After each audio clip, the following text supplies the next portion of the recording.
Chapter 25, Choosing Family.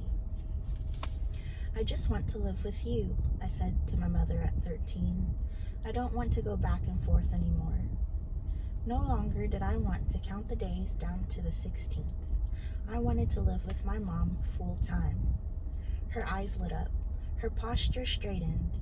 I could see the excitement. She worked to conceal her joy, presumably to not influence my decision.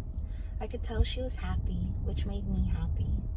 Her face went from a big grin to more focused. She wondered why I wanted to make the change. Nervous, I stumbled on my words. Looking down, I scrounged for a reason, wishing I didn't need one as guilt clawed at me. I just want to be in one place. I'm tired of going back and forth. I'm always forgetting stuff. Telling her the whole truth about how I felt in that house seemed impossible. An inexplicable fear pulsated within me, holding me back. I was too afraid to cause an upheaval that would never be restored. The bitterness had reached a peak, a thick fog in the house. When I got home from school and found myself alone with Linda, I'd even ask a pal who came over, did they sense it too? Her vibe is weird, right? I said. Her energy, that tone, those looks. I don't think she likes me. They agreed. I didn't have friends over much. I wondered what my soccer teammates thought on the rare occasions they came over, as my dad used to jokingly catcall them from the car while they walked home from junior high school. Hey there, looking good, ladies, he'd yell. Ew, Dennis, they'd respond, not quite laughing. I'd hide and cringe in the passenger seat. My father changed, depending on who was around. With Linda, he would shut down with me, but alone with me, he'd share deep love, blurring emotional boundaries. Perhaps this was the only way he knew how to remain close, scavenging for connection when he could and protecting it, ours alone. In any event, I didn't have the words for it at the time, and I still struggle with them. I was running on ice, just hoping for the dirt's friction. I asked my mother to not tell my dad yet. My stomach clamped tight at the thought of it. How upset he would be, how hurt. The guilt continued to roam through me. Your father will understand, my mom said in a comforting tone. It is not that she believed he would be devoid of hurt, of course. It would sting, but that ultimately he would support my decision despite it. I knew this was not true. I knew that he would not understand. I knew he would be furious. Face turned sharp, but I did not know how to express this to my mother. That evening, I had a soccer match. Passing the ball back and forth, Tina and I warmed up on the Dalhousie University turf, a home game for us. A midfielder, right wing, I wanted to focus on the corner kick coming, timing and bending the run perfectly to connect my forehead with the ball, twisting my neck, hoping to see that whoosh at the rear of the net. Instead, I kept looking over my shoulder, trying to catch a glimpse. I knew they would both be in the stands at some point. Eventually there they were, next to each other. I could see them speaking. Instead of paying attention to the ball, I was fixated on my parents' proximity to each other. Setting up for a throw-in, speeding to receive a pass, tripping over the ball as I tried to deke. All I could think was, is my mom going to say something? Walking across the turf, I could feel it squish under my cleats as I readjusted my soccer bag over my shoulder and squirted water in my mouth. I could see my mom and dad standing close-ish. It took the wind out of me more than the 90 minutes of running I did. They separated some as I approached. My tired legs cringed as I made my way up the large steps. I gave my mom a hug and said goodbye. It was the first of the month, so I was going home to my father's. Love you, Mom, I said as I stepped away with my dad. Love you too, hun. My chest pained, but I tried to hide it. Post-soccer was the perfect time to disguise feelings. Lower back, knees, burning thighs, and an abundance of hiding places. Sinking into the passenger seat of my dad's car, I placed my bag on the floor in front of me, keeping my shoulders and head in a general downward direction. Maybe she didn't say anything. Maybe they just chatted. Too much time went by with too little noise, making those maybes feel obsolete. My father drove in silence down Quinpole Road, past Horseshoe Island, along the water, up and around the Armdale Rotary. He veered left at the pizza place to Purcell's Cove Road.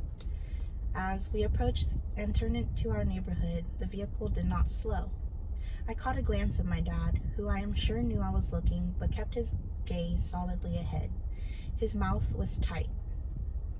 We continued for about 5 minutes, passing St. George's Greek Orthodox Church, the Yacht Club, and Dead Man's Island, until turning left onto narrow Dingle Road.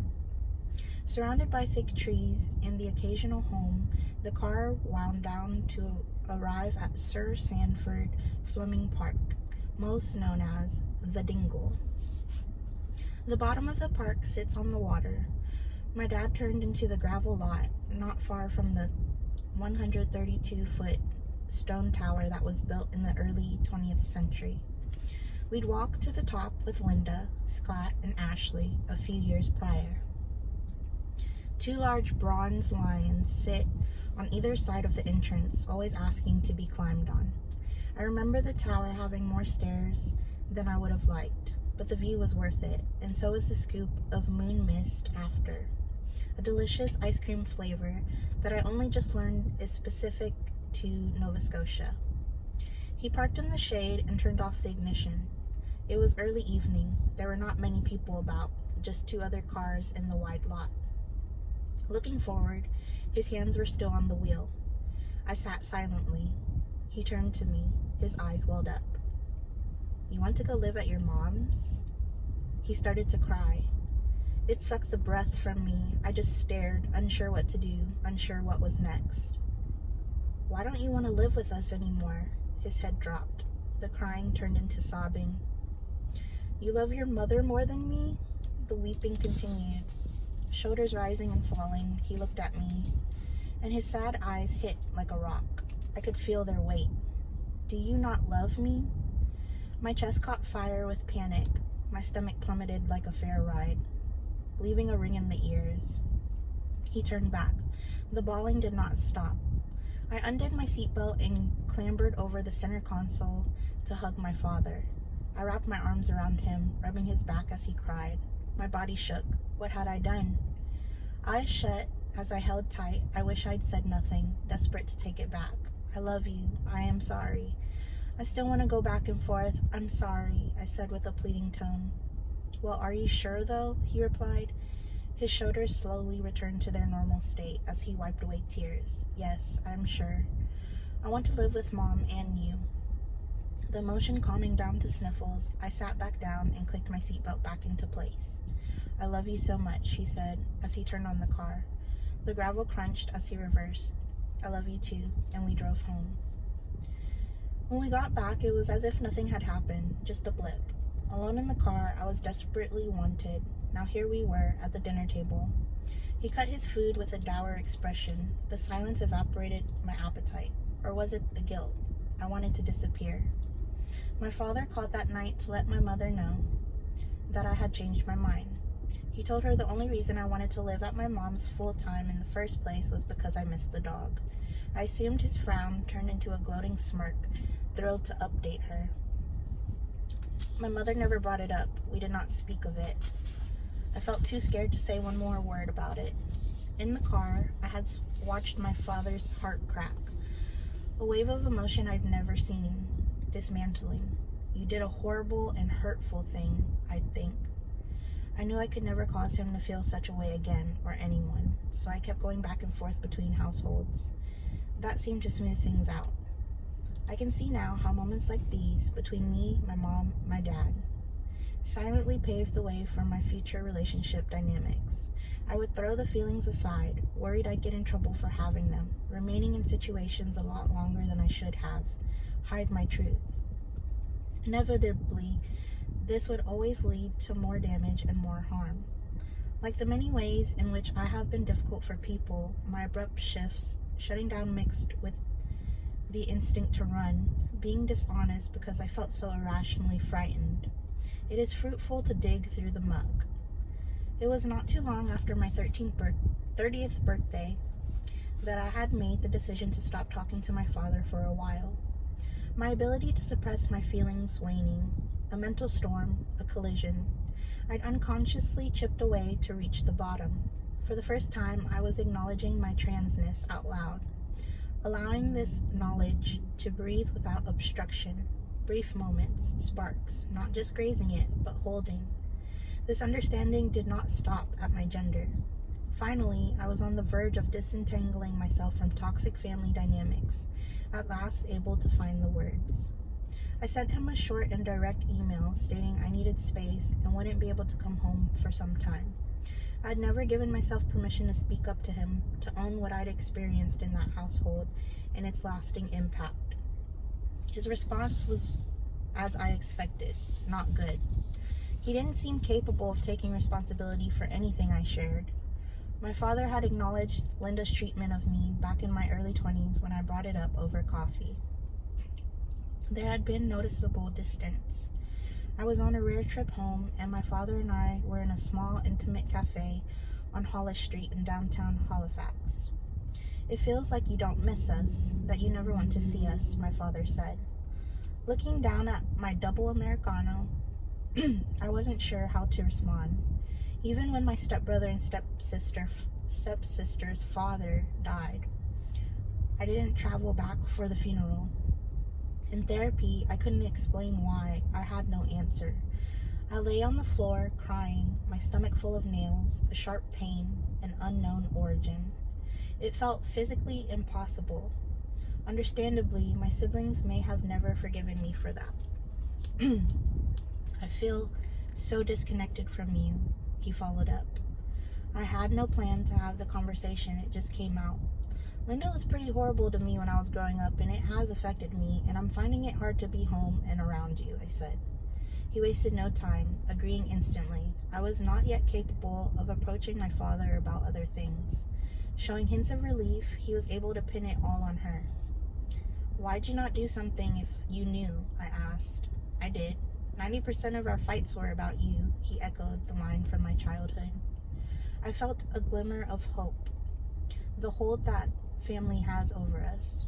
But then he told Linda about our conversation, which caused an eruption.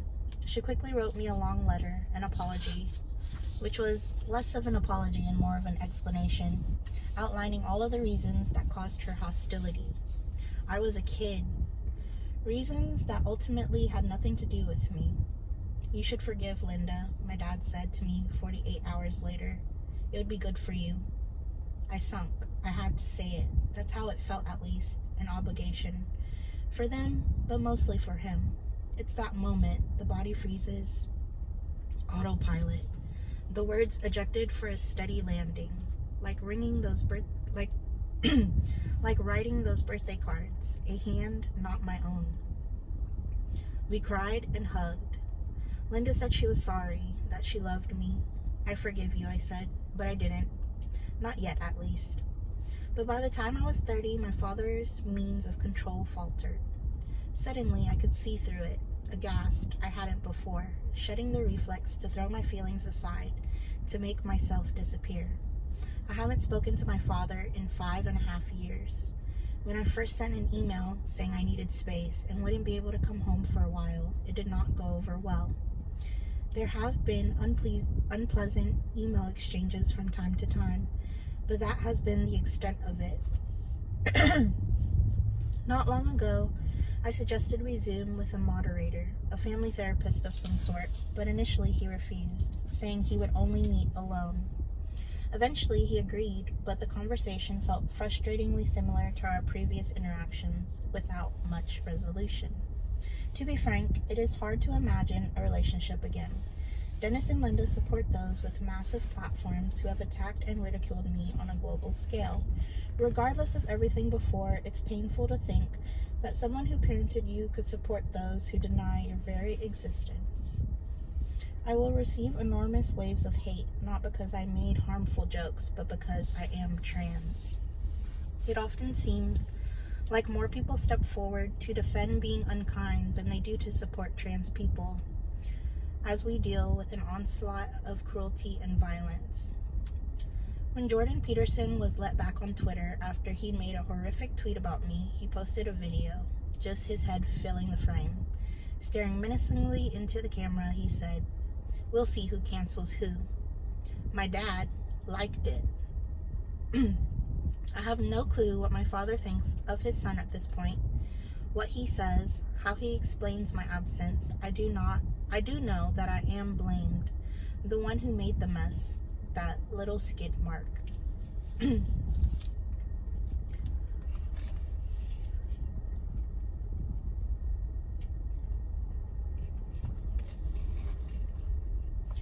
The lowest point in my life came after I stopped speaking with my father. The weight of everything I'd grown up with finally hit me, and I was unable to hide. My life has always come in undulating waves, and this low moment was reminiscent of a time when I was 19, just as my career was taking off. I wasn't really living anywhere at the time, no home base. Traveling constantly, I was going from one project to the next, press tours, always alone. The weight of loneliness was taking its toll. In a gesture of kindness I will never forget, a woman I knew from childhood offered to let me crash at her place in Brooklyn. She'd been living between Halifax and Fort Greene ever since she started dating the mother of my high school friend. Her relationship with my friend's mom captivated me in a whole league of their own, no restrictions. I remember so clearly meeting Julia for the first time. I was 16. On their bedroom floor, my hoodie pulled over my recently shaved head, curled up in a nest of blankets, ready to sleep over. She walked in the room and I grinned up at her. Her eyes conveyed tenderness, a presence I could trust. She saw the secret we all knew was in me. I sensed she knew it, and in that knowing, I could relax. I always felt comfortable and cared for with her. Julia suggested that I drop the never fully unpacked luggage off at her Brooklyn loft and create a home, a base, a place to come back to between shoots. Less drifting. The loft had 2 small bedrooms in the rear, and in the space between, she set up 2 shoji screens that we purchased in Chinatown, creating a little nook for me. I was in and out, traveling constantly for work, but having that foundation to return to, a queer one, was pivotal. Julia and I were both extremely early risers. She would make strong and mouth-watering coffee, all fancy-like, on her stove.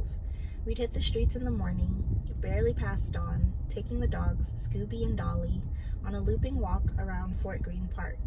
The relationship evolved. I became closer with Julia than I ever was with my friend from high school. I loved hanging out with her. Preferred it in fact. I loved hanging out with her. Preferred it in fact. Spending such a significant amount of time of my life I don't know why I'm getting tongue-tied right now. Spending such a significant amount of my life around adults from the age of 10 onward, I found myself more comfortable in her presence than that of my peers. I could discuss a bevy of topics that I never would with others, including my crushes and queerness. Julia became one of my best friends, more like family in fact. Eventually, I moved out, ultimately settling in Los Angeles. Still, when I traveled to NYC for press, we would spend endless time together in the fancy hotel rooms I was put up in. The Regency, the Mercer, the London, the Mandarin Oriental, the Crosby, the Bowery. She was a lifeline to me when I was closeted and continued that role well into my adult life. When I stopped speaking to my father, I spiraled. I was on the brink, my mental health plummeting. I didn't want to be in this world anymore. I didn't know how to be. I called Julia from Los Angeles and asked if she could come with me, knowing what would happen if I was left alone. My call shocked her. I was so rarely asked for help. She dropped everything, took a week off work, and flew to LA. While Julia was in town, we sat among cozy blankets on my living room floor, a protective nest like I'd been burrowed in the first time we met. She helped me nourish my body. She made me laugh. I blabbered away about the same shit on repeat, and she listened. It didn't matter how raw, sad, or enraged I was. Julia let me feel. In a world where queerness all too often alienates us from blood, I'm grateful to Julia and the family I have chosen. Without them, I wouldn't be here.